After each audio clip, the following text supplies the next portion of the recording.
जय संविधान. सर्वांचे बोधिसत्व चॅनलमध्ये स्वागतम स्वागतम स्वागतम. मी प्राध्यापक डॉक्टर उत्तम शेंडे. 14 एप्रिल निमित्ताने सर्वांना की मैत्रीपूर्ण जय भीम. नमो बुद्धाय. जय संविधान.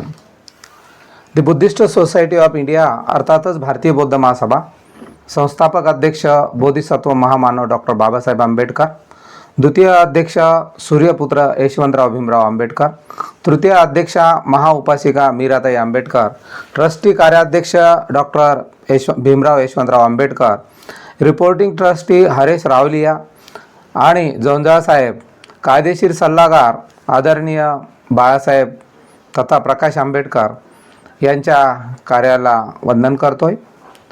आज मी प्राध्यापक डॉक्टर उत्तम शेंडे, यवतमाळ जिल्हा भारतीय बौद्ध महासभा अध्यक्ष, यवतमाळ जिल्हा पूर्व, आपणास आग्रहाची नम्र विनंती करत आहे का यवतमाळमध्ये 14 एप्रिलचा कार्यक्रम अतिशय आनंदाने आणि उत्साहाने आपण साजरा करत असतो. दरवर्षीप्रमाणे याही वर्षी डॉक्टर बाबासाहेब आंबेडकरांची जयंती अतिशय आनंदाने साजरी व्हावी या अनुषंगाने सर्वांना आवाहन करत आहे की ही जयंती विचाराची व्हावी. या अनुषंगाने सर्व संस्था, सर्व संघटना, सर्व स्तरातील उपासक उपासिका यांनी एकत्र यावं आणि डॉक्टर बाबासाहेब आंबेडकरांची जयंती कशा पद्धतीने साजरी करावी या अनुषंगाने चिंतन व्हावं. कोणत्याही गटाचे असू द्या, कोणत्याही विचाराचे असू द्या, या सर्वांनी डॉक्टर बाबासाहेब आंबेडकरांच्या नेतृत्वामध्ये the Buddhist society of India अर्थातच भारतीय बौद्ध महासभेच्या माध्यमातून एकत्र ही जयंती साजरी करावी. ही जयंती साजरी करत असताना आपण वेगवेगळ्या निबंध स्पर्धा, वक्तृत्व स्पर्धा, गीत गायन स्पर्धा हे आपण घेत असतो, परंतु हे डॉक्टर बाबासाहेब आंबेडकरांचं स्वप्न परिपूर्ण होण्यासाठी अपेक्षित नाही. ज्या डॉक्टर बाबासाहेब आंबेडकरांनी गळ्यामधील गाडगं आणि पाठीचा झाडू, कमरेचा झाडू काढला, त्या डॉक्टर बाबासाहेब आंबेडकरांच्या विचाराची जयंती व्हावी. डॉक्टर बाबासाहेब आंबेडकरांनी अतिशय परिश्रमातून आपल्यावर होणारा अन्याय, अत्याचार, जुलूम, जबरदस्ती दूर केली. स्वातंत्र्य, समता, बंधुता, न्याय या माध्यमातून संविधानाची निर्मिती केली आणि आज आपण आपल्या घरी डॉक्टर बाबासाहेब आंबेडकरांनी पैशाचं झाड लावलं. आरक्षणाच्या माध्यमातून आपण उच्च पदापर्यंत पोहोचलो आहोत. आज सर्वांच्या सुगीचे दिवस आहे, परंतु येणाऱ्या पिढीचं काय याचा विचार या जयंतीच्या निमित्ताने व्हावं. डॉक्टर बाबासाहेब आंबेडकरांनी 1924 मध्ये बहिष्कृत हितकारणी सभेची स्थापना केली आणि या माध्यमातून डॉक्टर बाबासाहेब आंबेडकरांनी गरीब, होतकरू, अस्पृश्य विद्यार्थ्यांसाठी अन्न, वस्त्र, निवाऱ्याची व्यवस्था केलेली आहे.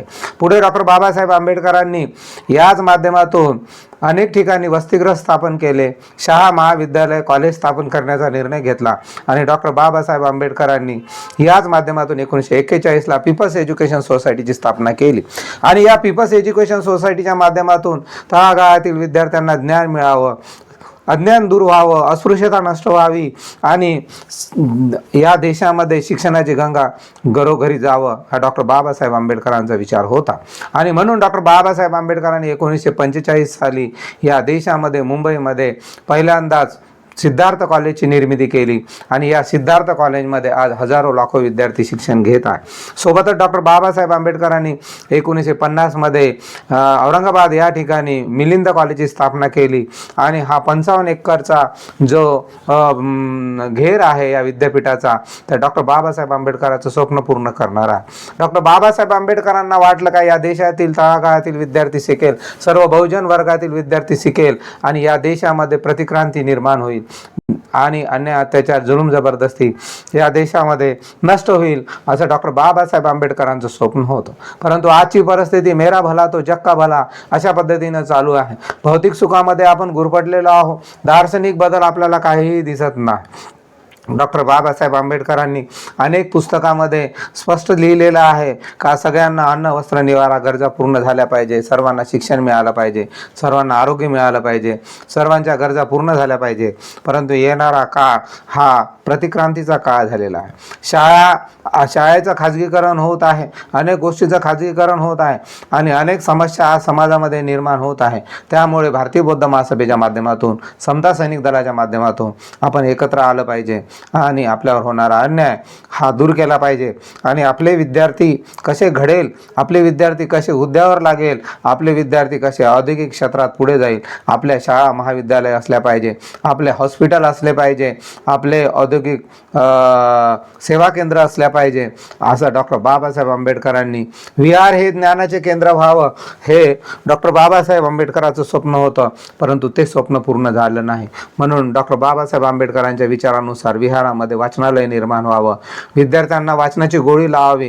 गावोगावी भारतीय बौद्ध महासभेच्या 24 प्रकारच्या शिबिरापैकी अनेक शिबिरं गावोगावी घेण्याचा प्रयत्न 14 एप्रिलच्या निमित्ताने सर्वांनी करावं आणि 14 एप्रिलवर पूर्ण भारतामध्ये 2100 कोटी रुपये खर्च होतो. त्यापैकी 100 कोटी जरी आपण आपल्या शाळा महाविद्यालय निर्माण करण्यासाठी खर्च केला तर समाजाचा विकास झाल्याशिवाय राहणार नाही. म्हणून डॉक्टर बाबासाहेब आंबेडकरांची जयंती हे विचाराची जयंती व्हावी, हेच माझी सर्व समाज बांधवांना आग्रहाची विनंती आहे. इथे थांबतो. सर्वांना मैत्रीपूर्ण जय भीम. नमो बुद्धाय. जय संविधान.